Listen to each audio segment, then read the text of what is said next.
오빠가 죽자 30년 만에 나타난 아버지는 돈을 요구했습니다. 그는 아들의 장례식보다 보험금에 더 관심이 있었죠. 이게 정말 가족일까요? 죽은 오빠의 보험금을 노리는 사람이 있다. 그 말이 머릿속을 맴돌던 어느 화요일 오후였다. 지연의 휴대폰이 울렸다. 낯선 번호였다. 평소 같았으면 무시했을 텐데 왠지 모를 불길함에 통화 버튼을 눌렀다. 여보세요? 안녕하세요. 서울 강남경찰서입니다. 심장이 철렁 내려앉았다. 경찰서라니. 무슨 일이지? 오빤 괜찮은 건가? 아니면 조카들이? 혹시 성함이 박지연 씨 맞으십니까? 네, 맞습니다만. 전화기 너머로 들려오는 남자 목소리는 침착했지만 어딘가 조심스러웠다. 실은 말씀드리기 좀 그런데요. 박철수 씨라고 아십니까? 박철수. 그 이름을 듣는 순간 지연의 몸이 굳어버렸다. 30년 동안 입 밖으로 꺼내지 않았던 이름. 아니, 의식적으로 지워버리려 애썼던 이름. 아버지요? 목소리가 떨렸다. 지연은 황급히 주변을 둘러봤다. 다행히 사무실 동료들은 각자 업무에 집중하고 있었다. 네. 그분이 현재 저희 관할 내 요양병원에 계시는데요. 자식분들을 찾고 계십니다. 그래서 저희가 호적을 조회해서 연락드린 겁니다. 자식을 찾는다고? 30년 동안 생사도 모르고 살았는데 이제 와서 그게 지연은 말을 잇지 못했다. 머릿속이 하얗게 변했다. 경찰관은 그녀의 침묵을 이해한다는 듯 말을 이었다. 사정이 있으신 것 같은데 일단 연락처만 남겨드릴게요. 천천히 생각해보시고 결정하시면 됩니다. 통화를 끊고 나서도 지연은 한참 동안 멍하니 앉아 있었다. 컴퓨터 화면에 엑셀표가 흐릿하게 번졌다. 눈물이 고인 것도 모른 채. 아버지. 그 단어조차 낯설었다. 지연에게 아버지는 오래전에 죽은 사람이나 다름없었다. 정확히는 지연이 11살, 오빠 지훈이 15살이던 해에 사라진 사람. 그날도 이렇게 화창한 봄날이었다. 엄마와 아버지의 고함 소리가 집안을 가득 채우던 날. 식탁 아래 숨어서 귀를 막고 있던 어린 지연. 나중에 알고 보니 아버지에게 다른 여자가 있었다. 그리고 그 여자와의 사이에 아이까지 있었다. 이혼 서류에 도장을 찍던 엄마의 창백한 얼굴이 아직도 생생했다. 아버지는 집을 나가면서 단 한 번도 뒤돌아보지 않았다. 지연과 오빠를 쳐다보지도 않고. 언니, 괜찮아? 동료 수진의 목소리에 정신을 차렸다. 응, 괜찮아. 좀 피곤해서. 얼굴이 안 좋은데 먼저 퇴근할래? 아니야, 괜찮아. 하지만 괜찮지 않았다. 지연은 부들부들 떨리는 손으로 휴대폰을 들었다. 오빠에게 전화를 걸어야 했다. 이 일을 혼자 감당할 수 없었다. 오빠, 왜? 무슨 일이야? 여전히 무뚝뚝한 오빠의 목소리였다. 지연은 심호흡을 하고 말했다. 오빠, 경찰서에서 전화 왔어. 아버지가 우리 찾는데. 전화기 너머로 정적이 흘렀다. 길고 무거운 침묵. 지연은 오빠의 호흡 소리조차 들리지 않아 통화가 끊긴 줄 알았다. 오빠, 그래서? 얼음장처럼 차가운 목소리였다. 그래서 어떻게 할까 싶어서. 오빠는 난 관심 없어. 하지만 지연아, 그 사람은 우리한테 아버지가 아니야. 30년 전에 이미 끝난 관계야. 그래도 오빠 요양병원에 있다잖아. 아프신가 봐. 아프면 그 여자하고 그 자식한테 가지. 왜 우리한테 와? 오빠의 목소리에 분노가 묻어났다. 울었다. 지연은 그 감정을 이해했다. 오빠는 자신보다 더 많이 상처받았으니까. 그날 밤 지연은 잠을 이룰 수 없었다. 침대에 누워 천장만 멍하니 바라봤다. 머릿속으로 수천 가지 생각이 교차했다. 만나야 할까? 만나면 뭐라고 말하지? 30년 동안 어디서 뭐 하고 사셨어요? 우리가 얼마나 힘들었는지 아세요? 엄마가 얼마나 고생하셨는지 아세요? 분노와 원망, 그리고 묘하게도 그리움까지 뒤섞였다. 지연은 베개에 얼굴을 묻고 소리 없이 울었다. 나는 지연의 남편이다. 아내가 그날 밤 얼마나 괴로워했는지 안다. 새벽 3시까지 뒤척이던 아내의 모습을 나는 모른 척했다. 위로의 말도 건네지 못했다. 무슨 말을 해야 할지 몰랐다. 다음 날 아침, 지연은 평소보다 일찍 일어나 오빠 집으로 향했다. 이 문제를 혼자 결정할 수 없었다. 오빠와 직접 이야기해야 했다. 아가씨, 왜 이렇게 일찍? 새언니가 놀란 얼굴로 문을 열었다. 오빠 있어요? 응, 안에 있는데 들어와. 거실에서 신문을 보던 오빠가 지연을 보더니 인상을 찌푸렸다. 뭐야? 왜 왔어? 오빠, 아버지 일 때문에. 또 그 얘기야? 어제 분명히 말했잖아. 오빠가 신문을 탁자에 내던졌다. 관심 없다고. 그 사람은 우리한테 죽은 사람이야. 하지만 오빠, 그래도 아버지잖아. 마지막일 수도 있어. 마지막이면 어때? 지연아, 넌 기억 안 나? 그 사람이 우리한테 한 짓? 오빠의 목소리가 떨렸다. 억눌렀던 감정이 터져 나오는 듯했다. 내가 고등학교 때 엄마 대신 새벽 배달 알바하던 거 기억나? 내가 초등학교 때 친구들 앞에서 도시락 싸오지 못해서 창피해하던 거 기억나? 엄마가 밤늦게까지 공장에서 일하다가 쓰러지셨을 때 그 사람은 어디 있었어? 지연은 아무 말도 할 수 없었다. 오빠의 말이 모두 사실이었으니까. 그 사람은 새 가정 꾸리고 행복하게 살았어. 우린 지옥 같은 시간을 보내는 동안 말이야. 오빠의 눈가가 붉어졌다. 평생 한 번도 울지 않던 오빠였다. 오빠, 미안하지만 난 못 가.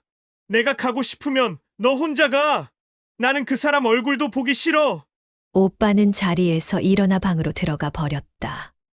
새언니가 난처한 표정으로 지연을 바라봤다. 지연아, 오빠 이해해줘. 오빠가 얼마나 힘들었는지 너도 알잖아. 네, 알아요. 새언니. 집으로 돌아오는 길, 지연의 발걸음은 무거웠다. 결국 혼자 결정해야 한다는 사실이 두려웠다. 만나야 할까, 말아야 할까. 그때 휴대폰이 울렸다. 또다시 그 낯선 번호였다. 경찰서였다. 박지연 씨, 어제 통화했던 경찰관입니다. 혹시 결정하셨나요? 저, 아직. 사실은요, 병원 측에서 연락이 왔는데요. 박철수 씨의 상태가 좋지 않다고 합니다. 시간이 별로 없을 수도 있다고 하더라고요. 시간이 없다. 그 말이 지연의 가슴을 찔렀다. 그리고 한 가지 더 말씀드릴 게 있는데요. 경찰관이 잠시 머뭇거렸다. 박철수 씨가 보험금 수령인을 변경하고 싶다고 하십니다. 현재 수령인이 누군지는 확인되지 않았는데 혹시 형제분들과 상의해 보시는 게 좋을 것 같습니다. 보험금. 그 단어를 듣는 순간 지연의 머릿속이 복잡해졌다. 그럼 지금 아버지의 보험금 수령인은 누구지? 그 여자 아니면 불현듯 불길한 예감이 들었다. 이건 단순한 재회가 아닐지도 모른다. 알겠습니다. 오빠랑 상의해보고 다시 연락드릴게요. 전화를 끄는 지연은 멈춰섰다. 봄바람이 머리카락을 흩날렸지만 느껴지지 않았다. 30년 만에 돌아온 아버지. 그리고 보험금. 이야기는 이제 막 시작되었다. 이야기를 끝까지 전해드릴 수 있도록 좋아요와 구독은 큰 힘이 됩니다. 3년 후. 봄은 다시 왔지만 지연의 세상에는 겨울만 남았다. 오빠가 세상을 떠난 지 일주일째 되는 날이었다. 장례식장의 빈소는 이미 철거되었고 남은 건 처리해야 할 서류 뭉치와 새언니의 붉어진 눈뿐이었다. 지연아, 미안해. 새언니가 떨리는 목소리로 말했다. 손에는 은행과 보험회사에서 받은 서류들이 들려 있었다. 왜요, 새언니? 오빠 명의로 된 재산이 생각보다 복잡해.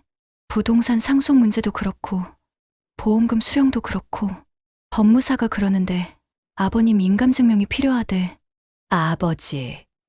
그 단어를 듣는 순간 지연의 심장이 철렁 내려앉았다. 아버지요? 응, 오빠가 미처 정리 못한 서류들이 있어서 법적으로 직계존속에 서명이 필요한 게 있대. 상속 포기 각서라든지 그런 것들. 지연은 깊은 한숨을 내쉬었다. 결국 피할 수 없는 순간이 온 것이다. 3년 전 그 전화를 받고도 지연은 끝내 아버지를 만나지 않았다. 오빠의 단호한 거절 앞에서 지연도 용기를 낼 수 없었다. 그리고 시간이 흐르면서 그 일은 점점 잊혀졌다. 아니, 잊으려 했다는 표현이 맞을 것이다. 하지만 이젠 달랐다. 오빠는 더 이상 없었고 새언니와 조카들을 위해서라도 지연이 나서야 했다. 알겠어요, 새언니. 제가 연락해 볼게요. 그날 밤 지연은 3년 전 받았던 요양병원 연락처를 찾아냈다. 손가락이 떨렸다.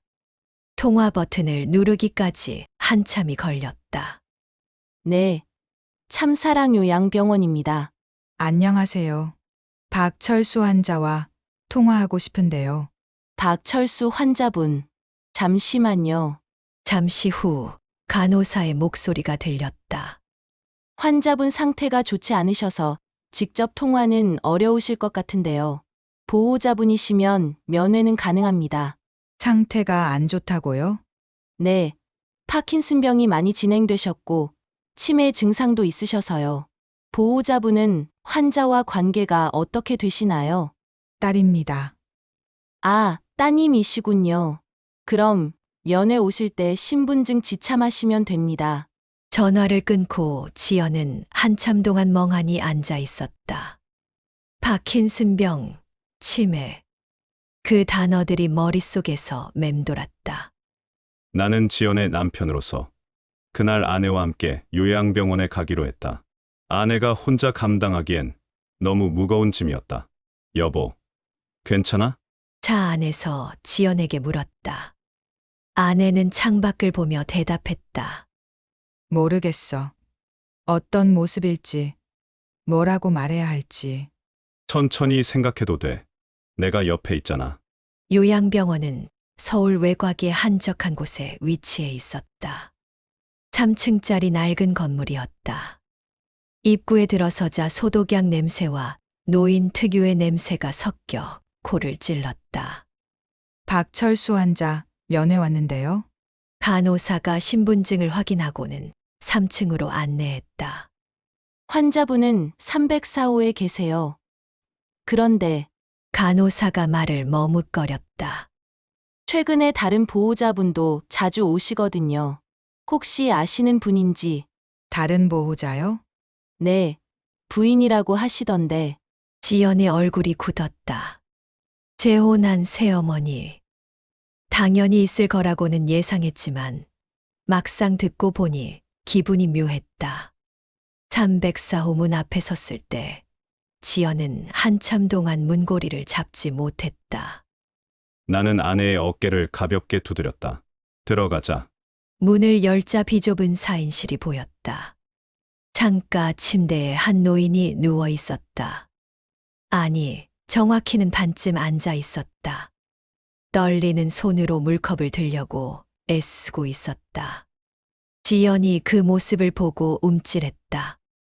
그건 30년 전 기억 속 아버지가 아니었다. 키 180cm의 건장한 체구. 언제나 반듯한 양복을 입고 당당하게 걸어 다니던 그 모습은 어디에도 없었다. 대신 그곳엔 50kg도 안 될 것 같은 앙상한 노인이 있었다. 흰 병원복 속으로 드러난 팔은 뼈만 남았고 떨리는 손은 제대로 물컵조차 잡지 못했다. 아버지, 지연의 목소리가 떨렸다. 노인이 고개를 들었다. 흐릿한 눈동자가 지연을 향했다. 누구세요? 저예요. 아버지, 지연이요. 딸, 지연이. 우리 지연이. 노인의 눈에 순간 생기가 돌았다. 하지만 곧 멍한 표정으로 돌아갔다. 지연이가 언제 이렇게 컸지? 어제까지만 해도 초등학생이었는데. 치매였다. 시간 감각이 없었다. 지연은 침대 옆 의자에 앉으며 눈물을 참았다. 아버지, 제가 할 말이 있어서 왔어요. 할 말. 아, 그래, 지연이는 공부 잘했지. 시험은 잘 봤어. 지연은 대답할 수 없었다. 가슴이 미어졌다. 분노해야 할지, 동정해야 할지 알 수 없었다. 아버지, 오빠 지훈이가 세상을 떠났어요. 뭐? 지훈이가. 노인의 표정이 일그러졌다. 이해한 건지 못한 건지 알 수 없었다. 그래서 상속 문제 때문에 아버지, 도장이 필요해요. 인감 증명이랑 서명 좀 해주셔야 해요. 도장은 어디 뒀더라? 노인이 침대 시트를 더듬었다. 허공을 헤매는 손이 처량해 보였다. 바로 그때였다. 병실 문이 거칠게 열리며 한 여자가 들어왔다. 여기서 뭐 하는 거예요? 50대 후반으로 보이는 여자였다. 파마 머리에 화려한 옷차림이었지만 얼굴엔 경계심이 가득했다. 누구세요? 지연이 일어서며 물었다. 내가 누구긴. 이 사람 아내예요. 당신들은 누구예요? 저는 딸입니다. 딸? 여자의 눈빛이 차갑게 변했다.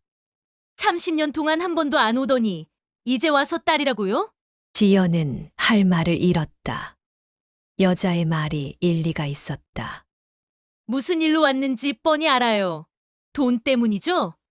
유산 때문에 온 거 아니에요? 그게 아니라 오빠가 돌아가셔서. 오빠가 돌아가셨든 말든 우리랑 무슨 상관이에요? 이 양반은 지금 정신도 없고 몸도 성한 데가 없는데 와서 귀찮게 하지 마세요. 여자의 목소리가 날카로웠다. 옆 침대의 다른 환자들이 쳐다봤다. 나는 참다 못해 끼어들었다. 죄송하지만 법적으로 필요한 서류예요. 상속 관계 정리를 위해서 직계존속의 인감 증명이 필요합니다. 인감 증명? 그런 거 없어요. 없다뇨. 인감 증명은 누구나 발급받을 수 있는데 내가 없다면 없는 거예요. 이 사람 도장이며 서류는 모두 내가 보관하고 있어요. 그리고 정신도 제대로 없는 사람한테 무슨 서명을 받아요? 그건 법적 효력도 없을걸요? 여자가 비웃듯 말했다. 지연의 얼굴이 하얗게 질렸다. 이건 예상하지 못한 상황이었다. 그럼 어떻게 해야 하는데요? 몰라요. 그건 당신들 문제지. 우리는 바쁘니까 이제 나가주세요. 여자가 팔짱을 끼고 문 쪽을 가리켰다. 노골적인 퇴출 명령이었다. 지연은 침대에 누운 아버지를 바라봤다. 아버지는 상황을 이해하지 못한 채 멍하니 천장만 바라보고 있었다. 아버지, 나가요, 지금! 여자의 목소리가 더욱 높아졌다. 간호사가 복도에서 안을 들여다봤다. 나는 지연의 팔을 잡았다. 일단 나가자. 다른 방법을 찾아보자. 병실을 나오면서 지연은 한 번 더 뒤를 돌아봤다. 아버지는 여전히 천장만 바라보고 있었다.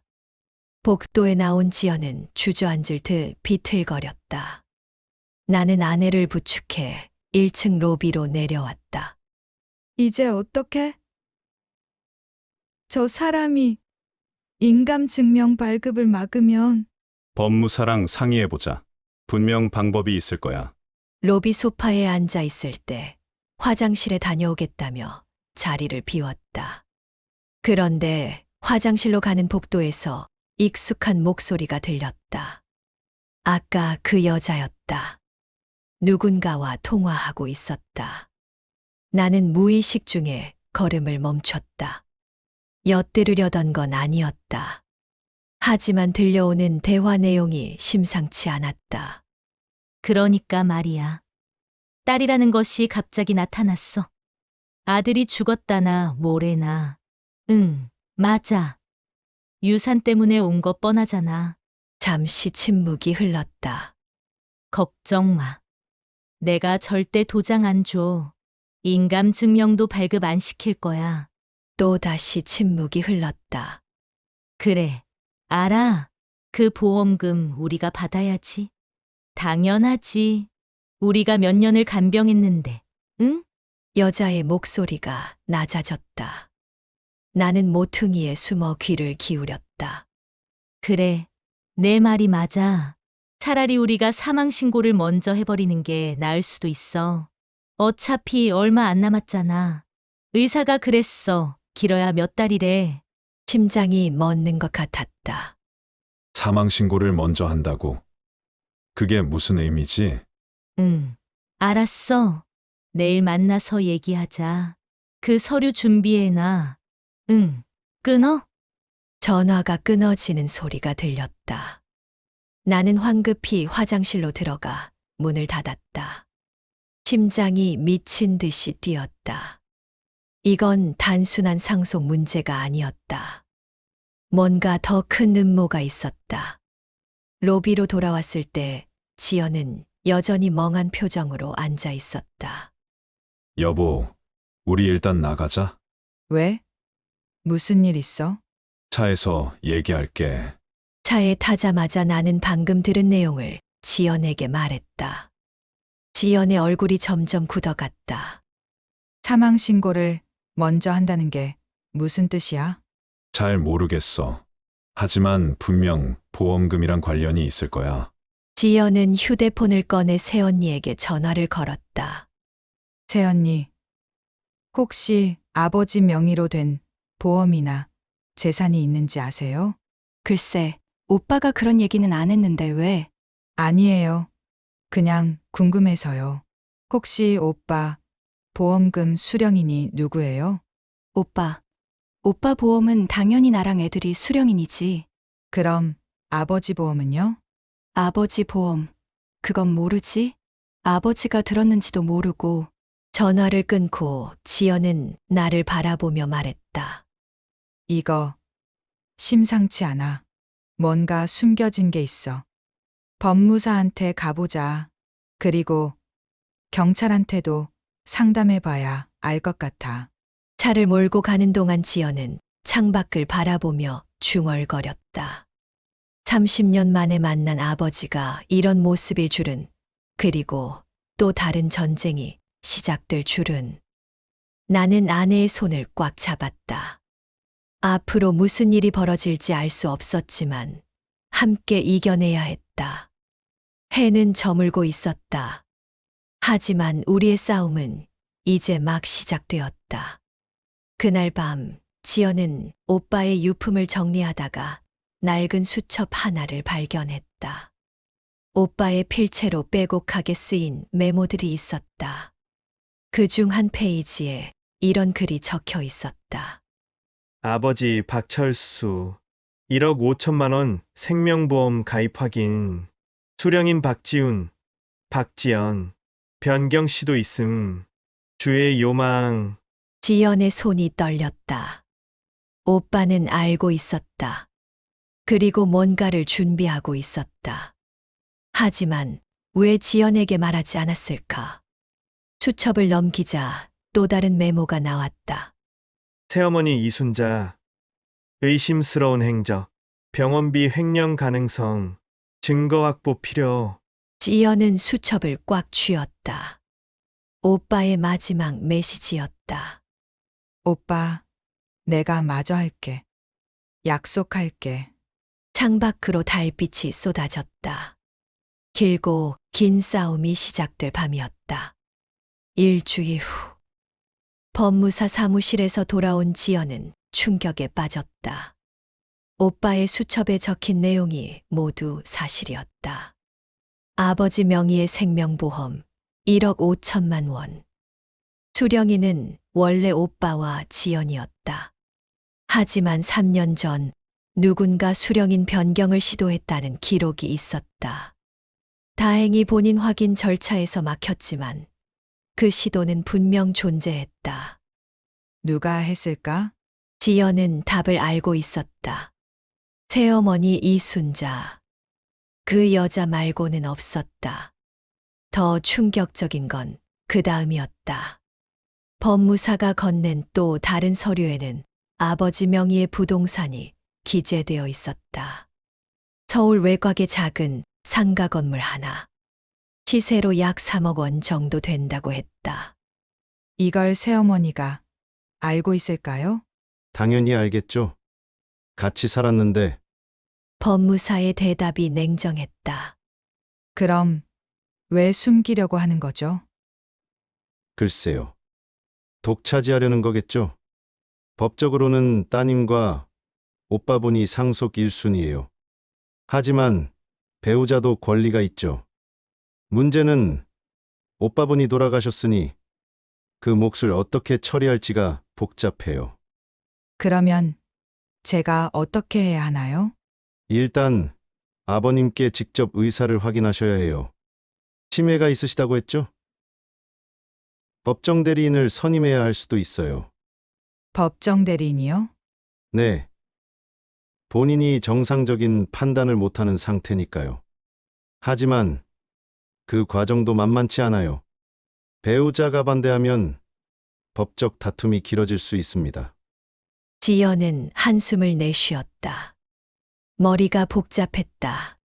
그날 밤 지연의 휴대폰에 문자가 왔다. 모르는 번호였다. 내일 오전 10시 참사랑 요양병원에서 봅시다. 아버님이 할 말씀이 있으시답니다. 지연은 문자를 보며 불안감을 느꼈다. 하지만 피할 수 없었다. 진실을 확인해야 했다. 다음 날 아침 나는 지연과 함께 다시 요양병원으로 향했다. 지연은 가방 안에 녹음기를 준비했다. 법무사의 조언이었다. 모든 대화를 녹음하세요. 나중에 증거로 쓸 수 있어요. 병원 로비에 도착하자 이순자가 이미 와 있었다. 그 옆엔 30대 중반쯤 되어 보이는 남자가 서 있었다. 오셨네요? 이순자가 냉정한 표정으로 말했다. 저 사람은 누구예요? 지연이 남자를 가리키며 물었다. 우리 아들이에요. 박민수. 지연의 심장이 철렁 내려앉았다. 아버지와 이순자 사이의 아들. 그러니까 지연의 이복 남동생인 셈이었다. 처음 뵙겠습니다. 민수가 건조하게 인사했다. 눈빛에는 적대감이 담겨 있었다. 올라가시죠. 아버님이 기다리세요. 304호 병실에 들어서자 아버지는 침대에 반쯤 기대어 앉아 있었다. 일주일 전보다 더 수척해 보였다. 아버지, 지연이 조심스럽게 불렀다. 그러자 아버지가 고개를 돌렸다. 눈빛이 지난번보다는 또렷했다. 지연이 왔구나. 네. 아버지, 할 말씀이 있으시다고요? 이순자가 침대 옆으로 다가가 아버지의 손을 잡았다. 여보, 말씀하세요. 우리가 얘기한 대로 아버지가 떨리는 손으로 침대 옆 서랍을 열었다. 거기서 봉투 하나를 꺼냈다. 이게 뭔데요? 지연이 봉투를 받았다. 안에는 서류 몇 장이 들어 있었다. 재산 포기 각서였다. 아버지, 이게 무슨... 지연아, 아버지의 목소리가 떨렸다. 내 오빠는 이미 죽었어. 죽은 사람은 돌아오지 않아. 아버지, 그러니까 남은 사람들끼리라도 정리하고 살아야지. 내가 죽으면 이것저것 복잡해질 테니까. 그래서 저한테 포기 각서를 쓰라는 거예요? 그래. 나는 이미 너희를 버린 아비야. 아무 권리 없어. 그러니 내가 포기 각서만 써주면 깔끔하게 정리가 돼. 지연은 서류를 들여다봤다. 아버지 명의의 모든 재산에 대한 상속권을 포기한다는 내용이었다. 아버지, 이거 누가 만든 거예요? 내가 만들었어. 이순자가 끼어들었다. 당연하잖아요. 30년 동안 버려진 자식이 이제 와서 재산 달라고 할 수는 없는 거 아니에요? 저는 재산 달라는 소리 한 적 없어요. 그럼 뭐하러 왔어요? 아버지 보고 싶어서 웃기지 마세요. 이순자의 목소리가 날카로워졌다. 우리가 10년 동안 간병했어요. 10년 파킨슨병 걸리고 치매 오고 대소변도 못 가리는 사람 10년 동안 돌봤다고요. 당신들은 뭐 했어요? 한 번이라도 찾아왔어요? 지연은 아무 말도 할 수 없었다. 사실이었으니까. 그러니까 이제 와서 권리 주장하지 마세요. 아버님 재산은 우리가 받을 거예요. 당연한 거잖아요. 법적으로는 제가 상속 1순위예요. 지연이 간신히 입을 열었다. 오빠가 돌아가셨으니 오빠 몫까지 제가 받게 돼 있어요. 배우자인 어머니도 일부 받으시겠지만 전부는 아니에요. 뭐, 이순자의 얼굴이 일그러졌다. 지금 법 운운하는 거예요? 30년 동안 아버지 버려놓고? 제가 버린 게 아니에요. 아버지가 우리 버리신 거예요. 지연의 목소리가 높아졌다. 참았던 감정이 터져 나왔다. 아버지는 엄마랑 이혼하고 우리 버리고 가셨어요. 한 푼도 안 주고 연락도 끊고 우리가 얼마나 힘들게 살았는지 아세요? 그건 오빠는 고등학생 때부터 알바하면서 저 학교 보냈어요. 엄마는 공장에서 일하다가 손가락 2개나 다쳤어요. 그 와중에 아버지는 여기서 새 가정 꾸리고 행복하게 사셨겠죠? 침대에 누워있던 아버지가 고개를 돌렸다. 지연을 바라보는 눈빛에 뭔가 복잡한 감정이 담겨 있었다. 지연아, 미안하다. 미안하다면 다예요. 30년 동안 단 한 통의 전화도 없었잖아요. 오빠 결혼식도 안 오셨잖아요. 제 결혼식도 모르셨잖아요. 지연의 눈에서 눈물이 흘러내렸다. 이제 와서 보험금, 재산 이야기나 하시고 저보고 포기 각서 쓰라고 하시면 저는 뭐예요? 아버지한테 저는 도대체 뭐예요? 조용히 해요. 이순자가 소리쳤다. 여긴 병원이라고요. 다른 환자들 있어요. 상관없어요, 저 할 말 다 할 거예요. 지연이 가방에서 오빠의 수첩을 꺼냈다. 오빠가 남긴 거예요. 여기 다 적혀 있어요.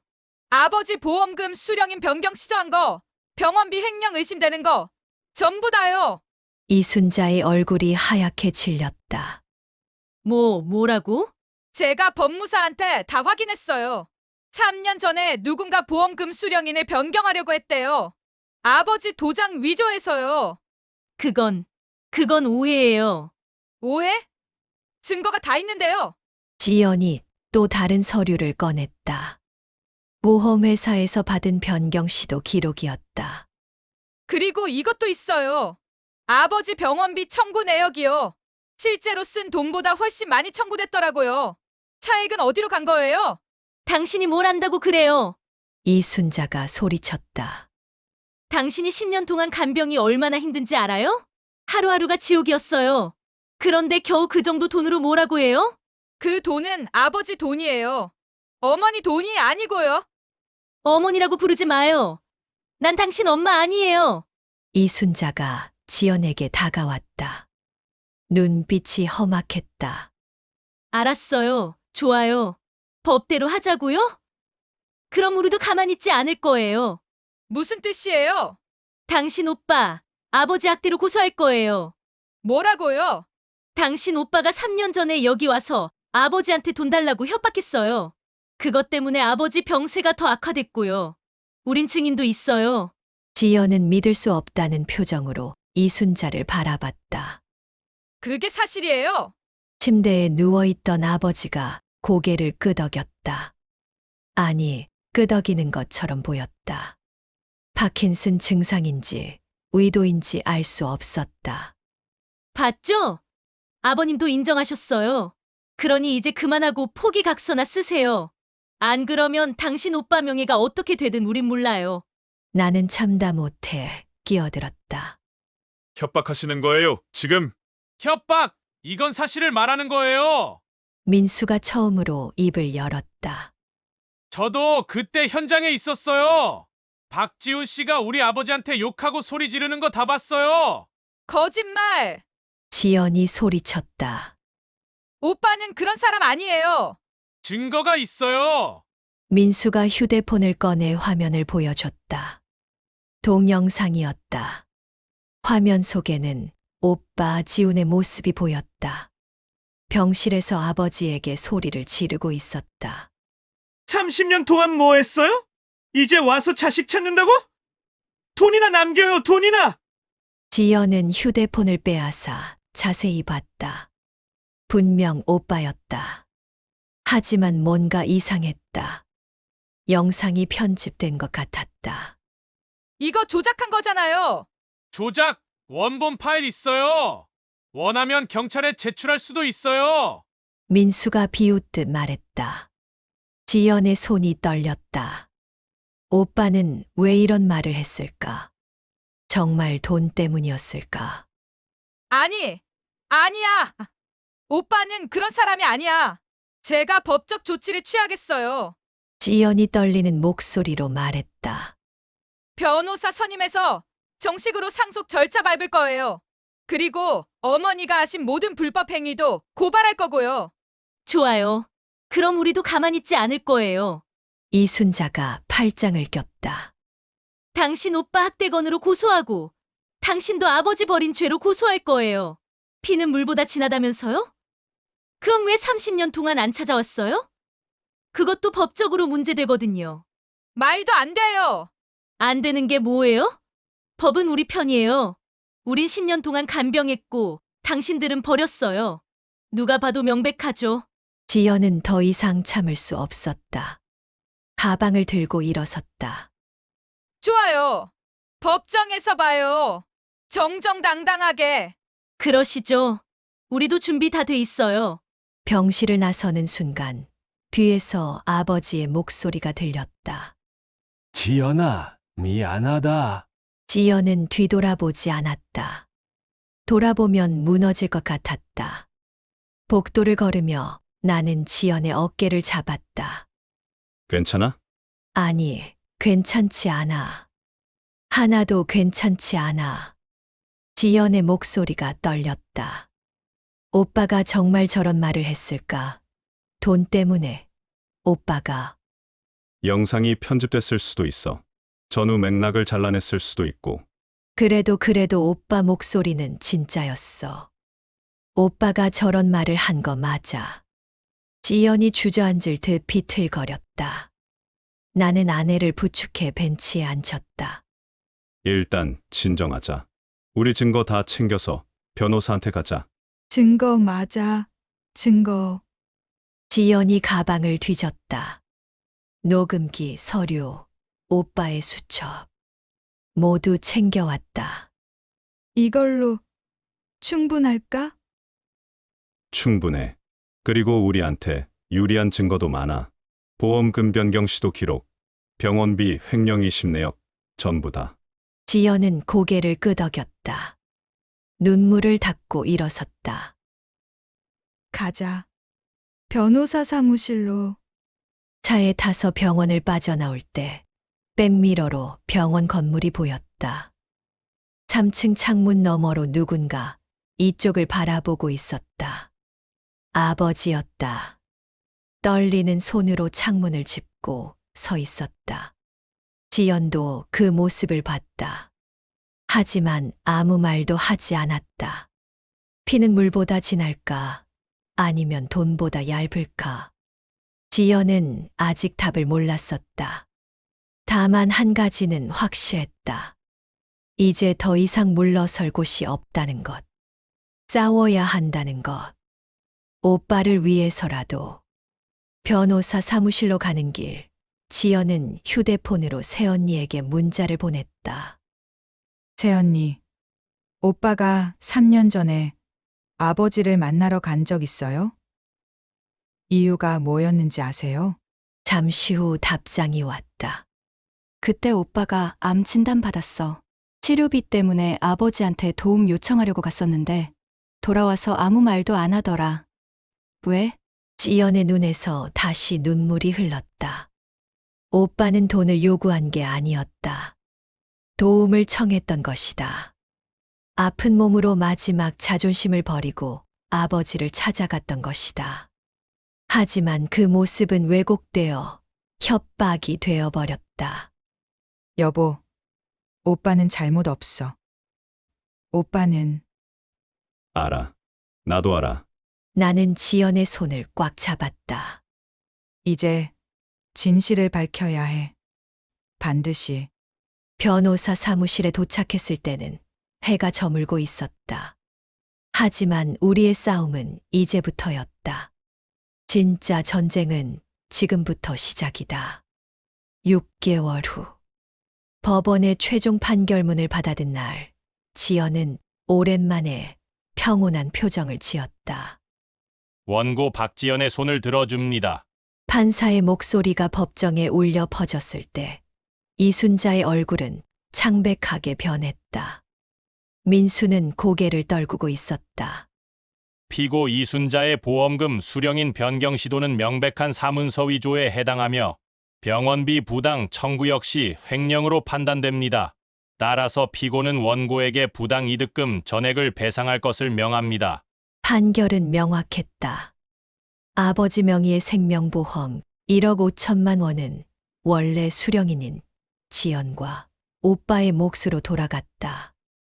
오빠가 이미 세상을 떠났으니 오빠의 몫은 형수와 조카들에게 갔다.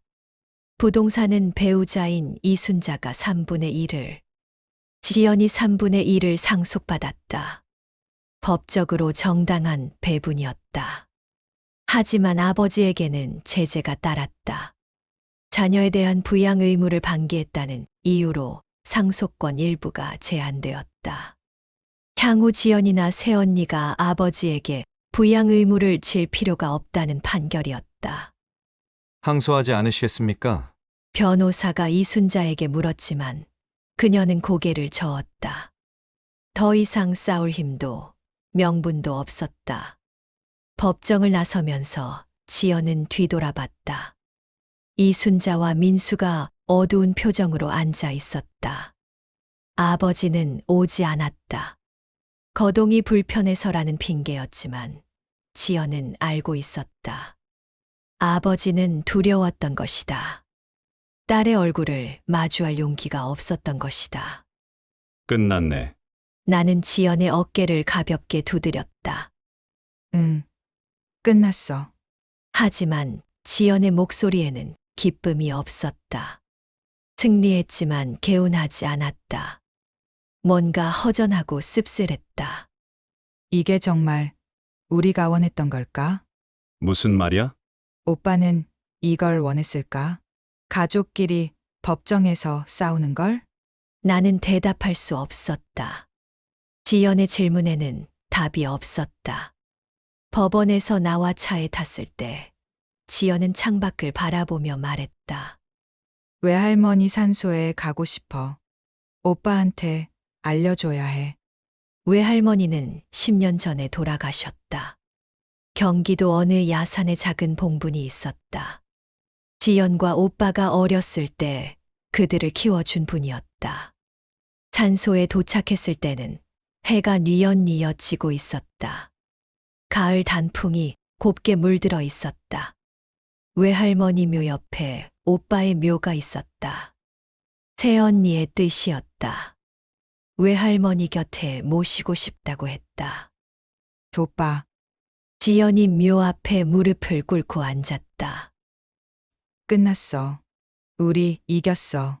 아니, 오빠가 이긴 거야. 바람이 불어 낙엽이 흩날렸다. 마치 오빠가 대답하는 것 같았다. 오빠가 남긴 수첩 덕분이야. 오빠가 미리 다 조사해 놨잖아.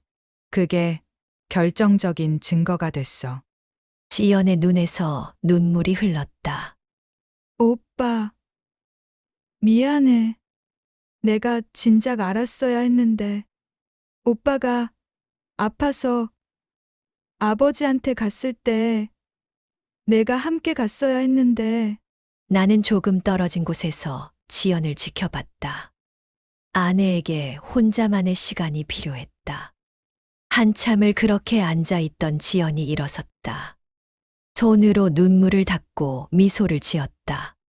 새언니한테 전화해야겠어. 보험금 나왔다고. 응. 많이 기뻐하시겠다. 조카들 학비 걱정 덜었으면 좋겠어.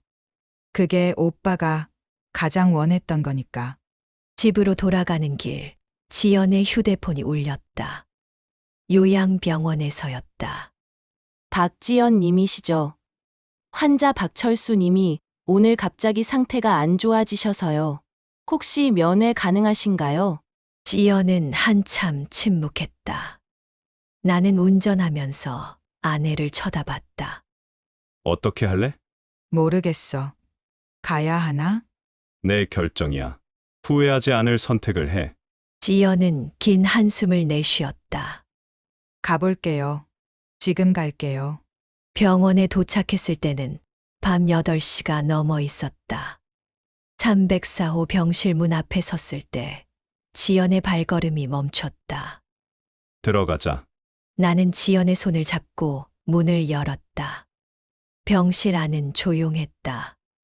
아버지는 침대에 누워 산소 마스크를 쓰고 있었다. 이순자는 없었다. 침대 옆에는 민수만 앉아 있었다. 왔어요? 민수가 지친 얼굴로 말했다. 의사 선생님이 그러는데 오래 못 가신대요. 지연은 침대로 다가갔다. 아버지의 얼굴은 더욱 수척해져 있었다. 아버지, 떨리는 손이 움직였다. 아버지가 마스크 너머로 지연을 바라봤다. 지연, 네, 저예요. 미안. 됐어요. 이제 그만하세요. 지연의 목소리는 차가웠다. 용서의 말은 나오지 않았다. 손. 아버지가 떨리는 손을 내밀었다. 지연의 손을 잡으려는 듯했다. 지연은 그 손을 바라봤다. 한때는 넓고 따뜻했을 손. 어렸을 때 그 손이 자신을 안아 올렸을 것이다. 하지만 그건 너무 오래전 일이었다. 지연은 뒤로 한 발짝 물러섰다. 손을 잡지 않았다. 편히 쉬세요. 아버지. 그것이 지연이 할 수 있는 전부였다. 병실을 나서며 지연은 뒤돌아보지 않았다. 복도를 걸으면서 나는 아내에게 물었다. 괜찮아? 응. 이게 맞는 것 같아. 후회 안 해? 후회할 건 내가 아니야. 아버지가 후회하셔야지. 밖으로 나오니 차가운 바람이 불었다. 지연은 하늘을 올려다봤다. 별이 총총히 떠 있었다. 오빠, 잘 봤지? 내가 끝까지 해냈어. 나는 아내의 어깨를 감싸 안았다. 우리는 한참 동안 그렇게 서 있었다. 2주 후 아버지가 세상을 떠났다는 소식을 들었다. 장례식장 주소가 문자로 왔지만 지연은 가지 않았다. 안 가도 돼. 새언니가 걱정스럽게 물었다. 네, 괜찮아요. 저는 이미 작별 인사했어요. 지연의 표정은 평온했다. 죄책감도 미련도 없어 보였다. 장례식이 끝난 후 민수에게서 연락이 왔다. 아버지의 유언이 있었다고 했다. 아버지가 마지막에 남기신 말씀이에요. 지연이에게 미안하다. 좋은 아버지가 되지 못해서 미안하다고요. 지연은 전화를 끊고 창밖을 바라봤다. 미안하다는 말. 그게 전부였다. 여보, 이제 정말 끝난 거야? 응, 끝났어. 그날 밤 지연은 오랜만에 깊은 잠을 잤다. 꿈속에서 오빠가 나타났다. 웃고 있었다. 수고했어, 지연아. 응, 오빠. 오빠는 천천히 멀어져 갔다. 빛 속으로 사라졌다. 나는 옆에서 잠든 아내의 얼굴을 바라봤다. 평화로워 보였다. 돈은 남았다. 보험금도 부동산 상속분도. 하지만 가족은 남지 않았다. 아버지와의 관계, 그 믿음은 한 번 깨지면 다시 돌아오지 않았다. 30년이라는 시간은 너무 길었다. 미안하다는 말로는 메울 수 없는 시간이었다. 창밖으로 햇살이 들어왔다. 새로운 아침이었다. 지연은 이제 앞을 향해 걸어갈 것이다. 과거는 과거로 남겨두고, 돈은 남아도 가족의 믿음은 한 번 잃으면 돌아오지 않는다. 이것이 이 긴 여정이 남긴 교훈이었다. 쓸쓸하지만 이것이 진실이었다. 여러분이라면 이런 상황에서 어떤 선택을 하셨을까요? 함께 나누면 우리가 사는 이야기가 됩니다.